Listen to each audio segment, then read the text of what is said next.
नमस्कार मित्रांनो, कमळी या मालिकेच्या आजच्या भागामध्ये अगदी मनपूर्वक मी तुमचं स्वागत करते। आजच्या भागामध्ये जेव्हा अन्नपूर्णा आजी खाली पडते, कारण ह्या कामिनीने आता चक्कर आणून बिचाऱ्या अन्नपूर्णा आजीला खाली पाडलेलं असतं, तेव्हा राजन पाहतो आणि त्या क्षणी आई असे धावतच ओरडतच जातो आणि आई तुला काय झालं, आणि रडतच मात्र तो पार्वतीला जोरात आवाज देतो, लवकर सगळ्यांना बाहेर बोलवतो। त्यानंतर आता इकडे अनिका ही रागिनीला म्हणत असते की ती नयनतारा तिची आरती ओवाळणार आहे का। तेव्हा रागिनी म्हणते की अनिका तू काय इतकी चिडचिड करतेस। अनिका म्हणते की तुला माहिती नाही की ती कमळी कशी आहे म्हणून, फक्त मला माहिती आहे। त्यावरती रागिनी म्हणते की मला एक गोष्ट सांग, किती काही झालं तरी ती कमळी टॉप करणार आहे का, नाही ना, मग कशाला इतकी काळजी करते। अनिका म्हणते की अगं मॉम, तुला कळतच नाही, कमळी मात्र काळी जादू ब्लॅक मॅजिक करू शकते, काही पण करू शकते। त्यावरती आता रागिनी म्हणते की हे बघ, असं ब्लॅक मॅजिक वगैरे काही नसतं, तिला डोक्यावर घेऊन बसलेली आहेस, कळलं तुला। त्यावरती अनिका म्हणते तुला कळत नाही, तुला माहिती नाही की ती दिसते तशी नाही, हे बघ जोपर्यंत तुझी ग्रॅनी आजी आहे तोपर्यंत तुला टेन्शन घ्यायचंच नाही, तुला कळतच नाही। आणि तेवढ्यात रागिनीचा फोन येतोय आणि 100 वर्ष आयुष्य आहे आई, तुझंच नाव घेतो होतो आणि तुझा फोन आलो। तेव्हा कामिनी म्हणते की हो का, 100 वर्ष, आणि हे बघ गुड न्यूज आहे, ऐकून घे। तेव्हा रागिनी विचारते की गुड न्यूज, आणि कसली गुड न्यूज आहे। ती म्हातारी मात्र पाणी अंताने पडली। हे ऐकल्यानंतर आता रागिनीला फारच आनंद होतो। रागिनी जोरात किंचाळते आणि म्हणते की काय, ती म्हातारी पडली म्हणजे ती आता त्या थैड्यासारखी व्हीलचेअरवर जाणार आहे का। तेव्हा आता कामिनी म्हणते की हो, बहुतेक तेच वाटतंय, काय माहिती सांगता सुद्धा येत नाही। अनिका तर खुश होत आता फोन हातामध्ये घेते आणि म्हणते की ग्रॅनी आजी अगं मी बोलते, आणि काय ग म्हातारी पडली म्हणजे ती काही मेली की काय आता। तेव्हा कामिनी म्हणते की हे बघ, ती अजून त्या वाटेवर गेलेली नाही, असं वाटतं की नक्की ती ढगात जाईल म्हणून। रागिनीला फारच आनंद होतो, ती खुश होत म्हणते की म्हणजे त्या म्हातारीचं व्रत पूर्ण होणार नाही आई। त्या दोघींना इतका आनंद होतो, दोघे एकमेकांच्या हातामध्ये हाताला टाळी देतात, इतक्या खुश होऊन आनंदाने उड्याच मारतात। म्हणून आता अनिका आणि रागिनी इतक्या मोठमोठ्याने हसत आहे, तर बंड्या यांचं सगळं काही बोलणं ऐकतो। रागिनी म्हणते की oh God, I am so happy. नंतर इकडे आता अन्नपूर्णा आजीला आतमध्ये आणलं जातं। राजन डॉक्टरांना फोन करत असतो। कामिनी म्हणते अरे फॅमिली डॉक्टरांना फोन करतोस का, ते तर सुट्टीवर आहेत, आजोबा सुद्धा तेथेच आहेत। तेव्हा राजन म्हणतो की दुसरा कोणता तरी डॉक्टर बघावा लागेल। कामिनी म्हणते की अरे बघावं नाही, घेऊन आणावं लागेल। तेव्हा राजन हो हो करत डॉक्टरांना फोन लावत असतो। त्याला अन्नपूर्णा आजीची काळजी लागते, टेन्शन आलेलं असतं, आणि बाबा मात्र काळजीमध्ये बसलेले आहे। कामिनी मात्र आजोबांकडे पाहते, आजोबा तिच्याकडे रागाने बघतात। तेव्हा कामिनी राजन म्हणते की हे बघ, डॉक्टर येणं खूप गरजेचं आहे, तू जा बरं लवकरात लवकर। मी तुम्हाला एक गोष्ट सांगते, मला माहिती आहे की तुमच्या लोकांचा माझ्यावर विश्वास नाही म्हणून, परंतु हे बघ राजन, मी काय करणार होते, तू जा आणि डॉक्टरांना बोलावून घेऊन ये। हे बघ आत्ताच आठवलं की ते डॉक्टर चतुर्वेदी आहेत ना, ते चांगले डॉक्टर आहेत, तू त्यांना घेऊन ये। तेव्हा आता राजन म्हणतो की मी डॉक्टरांना घेऊन येतो, तो घाईने निघून जातो। तेव्हा कामिनी आजी जवळ येते आणि म्हणते की काय गं अन्नपूर्णे, उठ, उठ ना, तुला व्रत करायचं आहे ना, उठ ना, झोपलीस काय, अगं कुठे गेली तुझी जिद्द, आणि व्रत करायचं म्हणे व्रत। हे बघ असं व्रत वैकल्य करून मात्र प्रॉपर्टीला चिटकून बसायचं असतं का, अगं सोड ग, तुझं संपलं काही आहे सगळं, आता गपगुमानं परमेश्वराच्या घरी जायचं। अगं बाई, तुझं व्रत आहे म्हटल्यानंतर, आणि अरे अरे तुझा उपवास सुद्धा आहे, आणि चल आता मात्र एका माणसाची मी कशी गंमत करते बघ। आता ती वाटीमध्ये बिस्किट घेऊन येते। अन्नपूर्णा आजीचा उपवास तिला मोडायचा असतो, तिच्या तोंडाला बिस्किट लावते आणि म्हणते की अन्नपूर्णे घे, तुला उपवास सोडायचा आहे ना, आणि जबरदस्तीने आता ती अन्नपूर्णाच्या तोंडात बिस्किट भरवत असते। आजोबा नाही नाही करत असतात, पण त्यांना बोलता येत नसतं, हातवरे करून ते कामिनीला थांबवण्याचा प्रयत्न करतात। तेव्हा कामिनी त्यांच्यावर सुद्धा ओरडते की काय रे, तू का गुरगुरतोस मांजरासारखास, अगोदर मला तुझ्या बायकोची सेवा करून दे, थांब ना। बळजबरीने आणि जबरदस्तीने तिच्या तोंडामध्ये ते बिस्किट टाकते, परंतु अन्नपूर्णाने ते काही खाल्लेलं नसतं, ते शुद्धीवरच नाही। तर बाबांना फार राग येतो, रागाने ते हे सर्व बघतात, आणि ही कामिनी मात्र हसत असते। राक्षसी कामिनी मात्र हे पाप कुठे भेटेल इतकं पाप ती करत असते, आणि आता अन्नपूर्णेच्या तोंडात मारते, उठ ग करते, रागाने तिचा चेहरा ढकलून देते। तेव्हा बाबांना इतका राग येत असतो, बाबांचं असं होतं की काय उठावं आणि ह्या कामिनीला अगदी धडा शिकवावा। तेवढ्यात मात्र अन्नपूर्णा आजीच्या तोंडातील बिस्किट खाली तेथे मानेवर पडतं।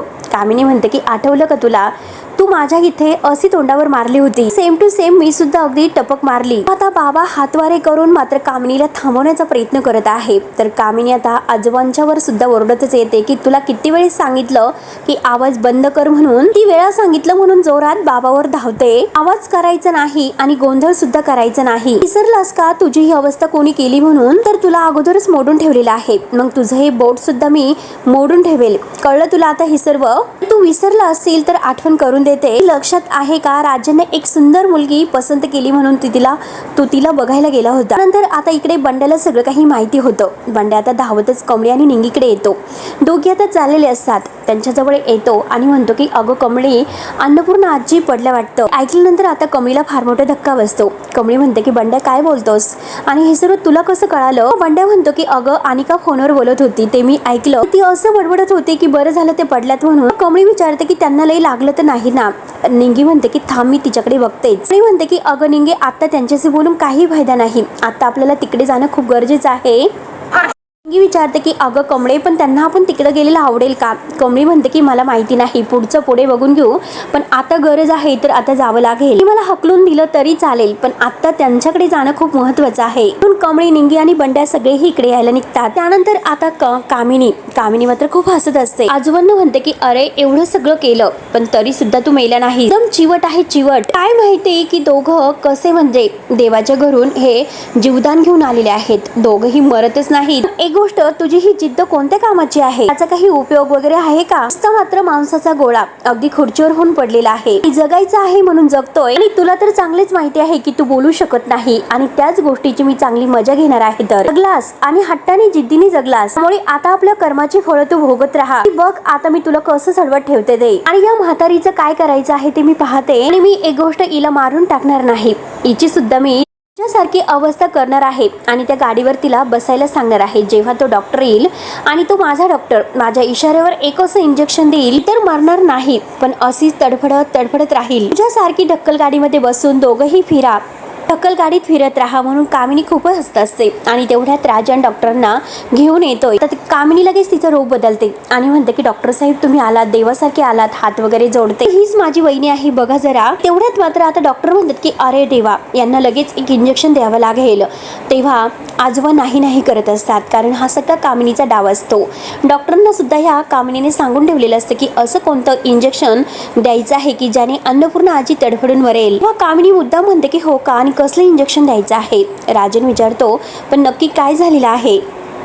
इंजेक्शन देण्यासारखं असं काय झालेलं आहे? तेव्हा डॉक्टर म्हणतात की हे बघा, इंजेक्शन फक्त एनर्जी बूस्ट करण्यासाठी द्यावं लागेल, कारण यांची प्रकृती खूप खालवलेली आहे. त्यावरती कामिनी लगेच म्हणते की हो ना, द्यावं तर लागेल. तेवढ्यात मात्र आता डॉक्टर इंजेक्शन द्यायला सुरुवातच करतात. तर कामिनी आता हसत असते.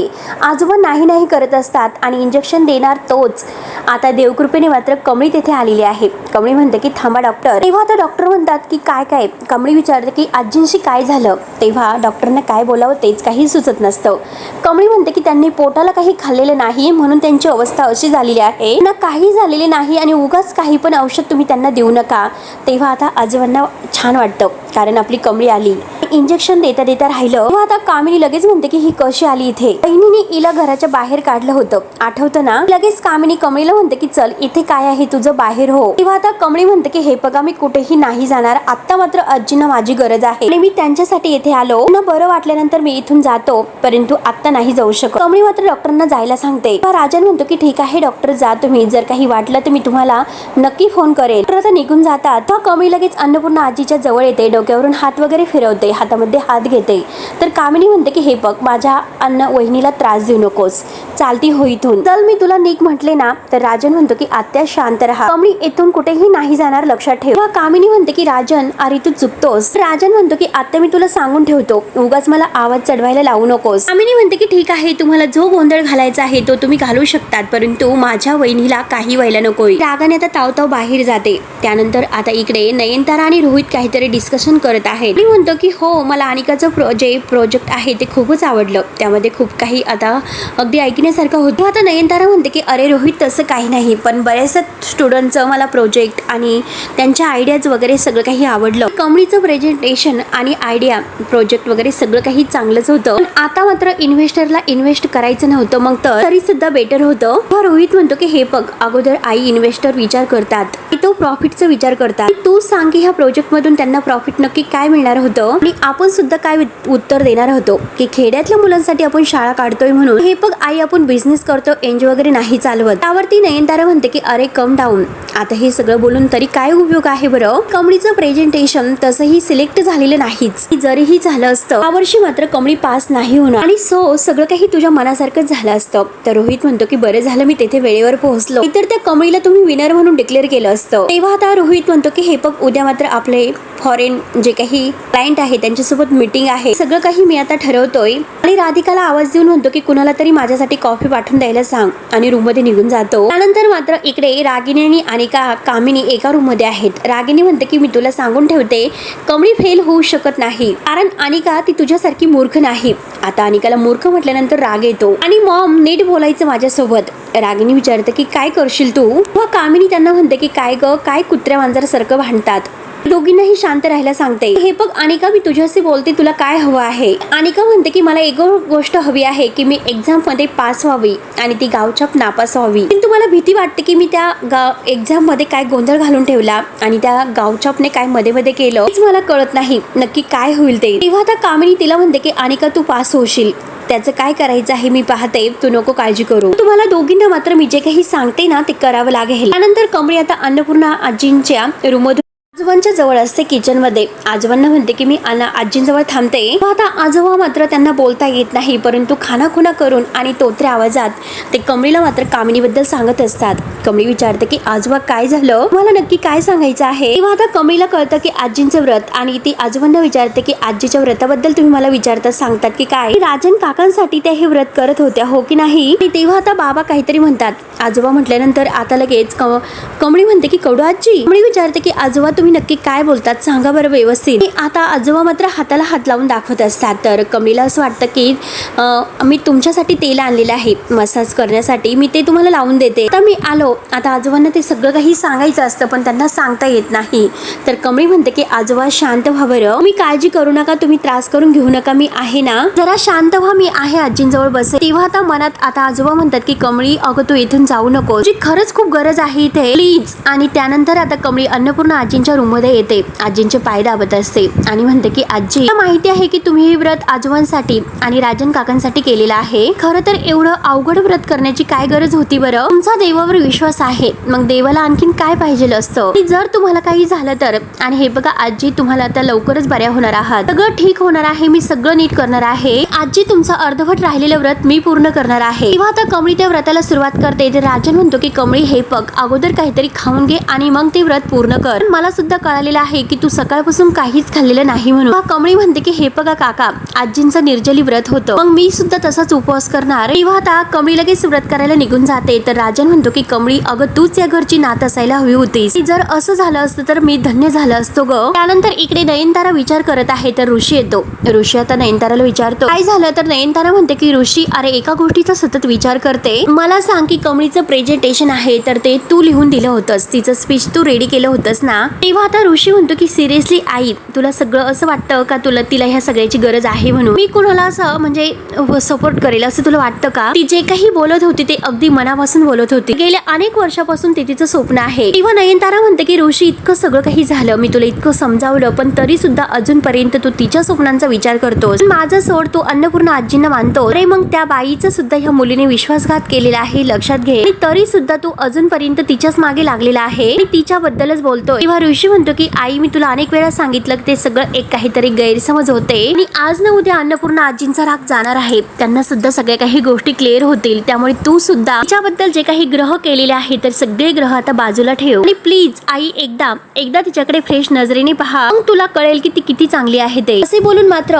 आता ऋषी आपल्या रूम मध्ये निघून जातो. त्यानंतर इकडे रागिनी कामिनीला म्हणते की आई, ती थेरडी आणि ती गावछाप जर एकत्र आली, त्यांची कट्टी जर जमली, आपल्या सगळ्यांना किती भारी पडेल हे तर तुम्हाला दोघींना माहितीच असेल. त्यामुळे आता आपल्याला काहीतरी करावं लागेल. अनिका म्हणते की त्या गावछापचं काहीतरी आहे, आपण बघून घेऊ. अगोदर तू रिझल्ट कडे लक्ष दे, मंडेला रिझल्ट आहे आणि त्या रिझल्ट मध्ये मी फर्स्ट यायला हवी आणि गावछाप मात्र फेल झाली पाहिजे. आणि हे बघ, आता हे सर्व करण्यासाठी आपल्याकडे फक्त एकच दिवस बाकी आहे. अनिका म्हणते की हे बघ, ती मॅड आजी आहे ती आता ठीक नाही, ती गावछाप मात्र तिच्या सेवेमध्ये बिझी आहे, तिच्या व्रतामध्ये. तेव्हा मौका तर आपल्याला चांगलाच आहे. तेव्हा आता कामिनी म्हणते की सगळं काही सेट होईल, तुम्हाला दोघींना फक्त मी सांगते ते करावं लागेल. आणि का रागिनीला जवळ बोलवते. तर कामिनी म्हणते की सांगते, ती काही झालं तरी त्या कमळीचं व्रत मी पूर्ण नाही होऊन देणार. त्या कमळीचं व्रत कसं पूर्ण होणार नाही याची जबाबदारी माझी असेल. तेव्हा मित्रांनो, आता हा भाग येथे संपतो. पुढे नक्की काय होणार आहे हे पुढच्या भागामध्ये